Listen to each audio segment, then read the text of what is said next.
Welcome to Chapter 2. The first point we'll cover is what to do when you're first on the scene. This includes the critical task of establishing the structure for command and control. The second point is the radio protocol that should be followed in this emergency traffic-only situation. This protocol will ensure that communications flow quickly and effectively. Most area disaster plans assign the responsibility for evacuation during disasters, especially wildfires, to local law enforcement. As a result, it's imperative that law enforcement personnel have the proper knowledge and training in coordinating evacuations. The importance of this was amplified during the Oakland Hills fire in 1991. It resulted in the death of one law enforcement officer. Here's a news clip that shows the chaos and confusion caused by a lack of planning. This fire still holds the title as the deadliest and most destructive in wildfire history.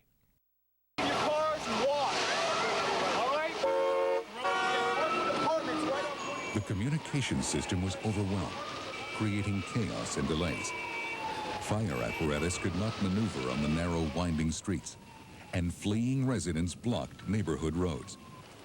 Nearly half of the fire's victims were overcome by smoke and flames while they sat in their cars on steep, narrow roads, trapped by traffic jams.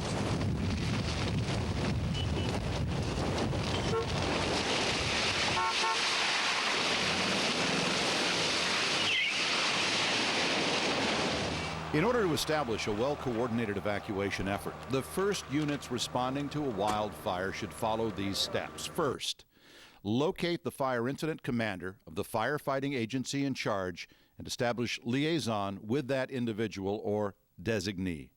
Finding the command post and the incident commander is the first step to successful interaction. Timely and direct communications within and among agencies are imperative to receive life-saving updates and relay instructions to everyone in the field. Second, use your map book to pinpoint the current location and direction of the fire with those who know. Third, identify on your map which roads and communities need to be evacuated. Fourth, plan the route to direct evacuation traffic flow.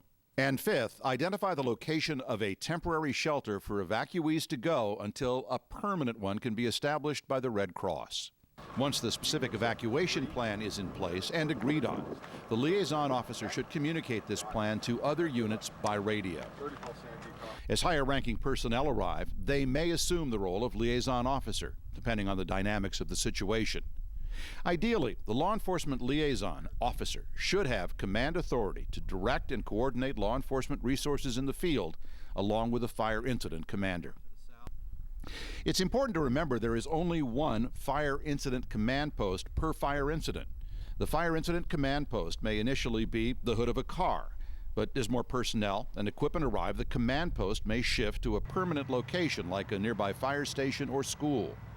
As soon as possible, the law enforcement incident commander should implement the appropriate ICS structure at the law enforcement command post.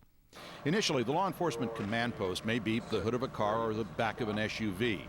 During a major sustained event, the law enforcement command post should ultimately be established at a location capable of handling significant resources.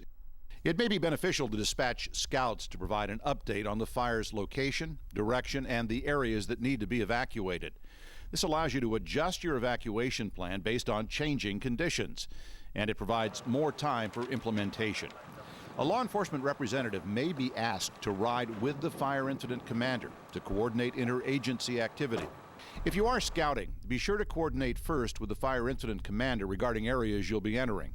The commander can help you avoid being trapped on no-exit roads.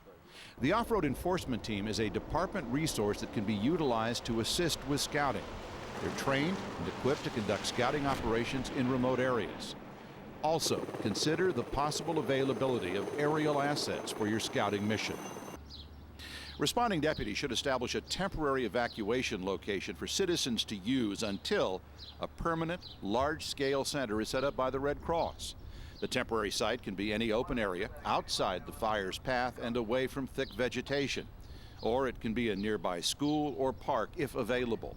Deputies should continue to coordinate with the incident commander to ensure a safe selection.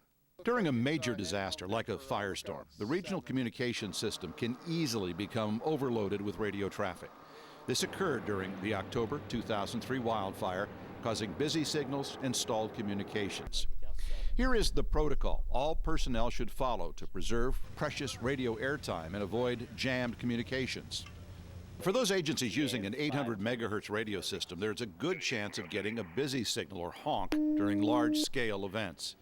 Heavy radio usage can overwhelm the system's capability. When the push-to-talk button is pressed and a busy signal is heard, it's important to wait for your radio to sound the talk permit tone before pushing the transmit button again. The talk permit tone is 3 quick beeps that sound like this. West direction with the wind. Looks like it's headed down the canyon. Failing to do this will result in moving your request to the bottom of the waiting list for a clear channel. So to save radio airtime and maximize efficient communication, follow these steps. First, be sure to wait for the talk permit tone before transmitting. Second, establish and use the incident command system to route and manage communication resources. Third, ensure that all uniformed personnel are trained in using the mobile data computer. Use the MDC for logging on, getting call signs, and conducting other non-emergency communications. And fourth, log evacuation refusals on the MDC, not the radio, by entering homeowner address and other relevant information.